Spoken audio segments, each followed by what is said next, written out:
SIR ప్రక్రియను పూర్తి చేయడానికి ఇంకా కేవలం 5 రోజులు మాత్రమే గడువు ఉండడంతో బిఎల్ఓలు ఈ ప్రక్రియను మరింత వేగవంతం చేయాలని ఎమ్మెల్యే శ్రీ గణేష్ సూచించారు. గురువారం తన కార్యాలయంలో కంటోన్మెంట్ పరిధిలోని బిఎల్ఓలతో ఆయన ప్రత్యేక సమీక్ష సమావేశం నిర్వహించారు.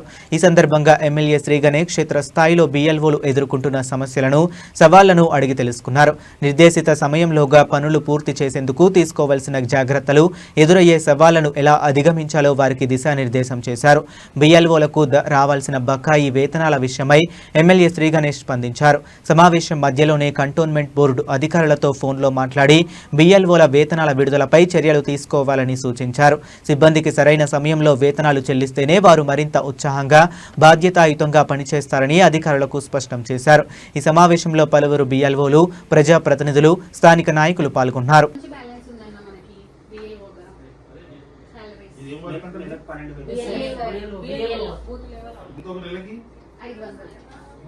మంత్రి గారు కూడా ఆయన చెప్పి ఆయన పంపిస్తాను. ఎవరు? సుదర్శన్ రెడ్డి గారు, తెలంగాణ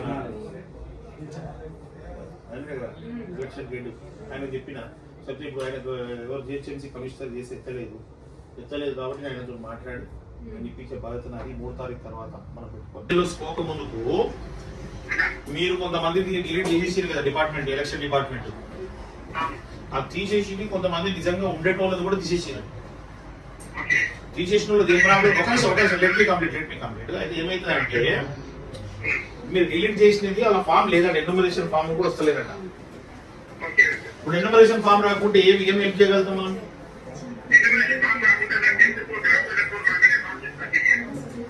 మళ్ళీ ఫామ్ 6 సబ్మిట్ చేయాలా?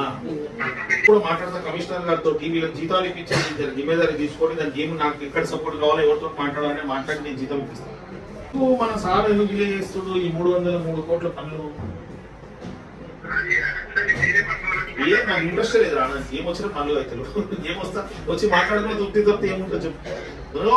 ఒక్క పని కూడా కాదు ఇంతవరకు. ఏం రావాలి అసలు? ఫోన్ చేస్తే లేపరు, వస్తే విన్న చోళ్ళని సంతోషం పెట్టి పంపిస్తారు. ఎన్నిసార్లు పైసలు లేకుండా ఏమనుకోవచ్చు దేవుదా సార్? పైసల నుండి పని చేయకపోవడం అంటే ఇంత దురదృష్టకరమైన ఏమి మున్సిపల్ వాడేది ఎక్కడ లేదు.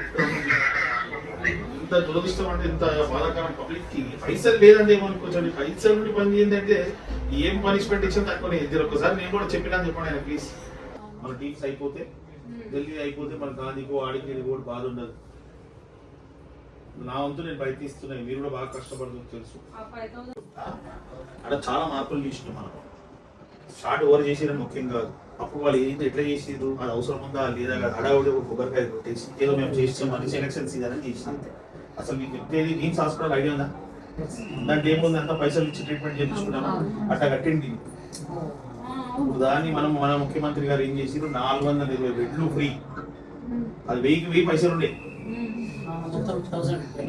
మీకు ఇవన్నీ చెప్పాలి కుటుంబర్ గారు అందరికి హడావుడి చేసి వేయాలని నేను పోయి మాట్లాడి 420 బెడ్లు ఉచిత ట్రీట్మెంట్. ఇప్పుడు క్యాన్సర్ ఎంతమందికి వస్తుంది మీకు తెలుసు కదా. వాడు క్యాన్సర్ బంకర్ కట్టి దానికి సామాన్లు హడావుడి వాళ్ళది. ఇప్పుడు అవన్నీ చేపిస్తున్నాను. ఇప్పుడు పోయి మాట్లాడి అడ్వాన్స్డ్ ఎంఆర్ఐ, సిటీ స్కాన్ తీపించింది. ఏమవుతుంది? నేను అందుకే మొన్న పోయి క్యాన్సర్ హాస్పిటల్లో ఏముంది ఏం కథ అని అడుగుతా. లేదంటే 25 కోట్లు మళ్ళీ శాంక్షన్ చేపిస్తుంది. ఏది దాని సామాన్లు అక్క పెద్ద గరీబోళ్ళకి వస్తే ఎట్లా? అంటే ఇప్పుడు మనం అది దృష్టిలో ఉంచుకోవాలి. ఏదో రాజకీయం అనేసి ఎవరినో విమర్శించాలని ఇంగ్లీష్ మీడియం అనుకుంటే అవుతుందా? మనం వచ్చిన ఎవరికైనా మంచి చేయాలని మీరు అందరూ నమ్ముకోరు. ఇది నాకు 2 సార్లు అవకాశం వచ్చింది, రాష్ట్రానికి ఎందుకు వచ్చింది మీరు అందరూ అనుకుంటారు. నా పని ఏంది బాధ్యతగా ప్రతిదీ మీ ఆయన చెప్పిందంటే నేను హాస్పిటల్ పోతున్నా. ఎవరిది ఈ గురించి పోతున్నట్టు ఎందుకు? నేను రాత్రి చెప్పిన పోతున్నాను ఎందుకు చెప్పినా అంటే ఆ బాధ కూడా పడొద్దని నా ప్రయత్నం.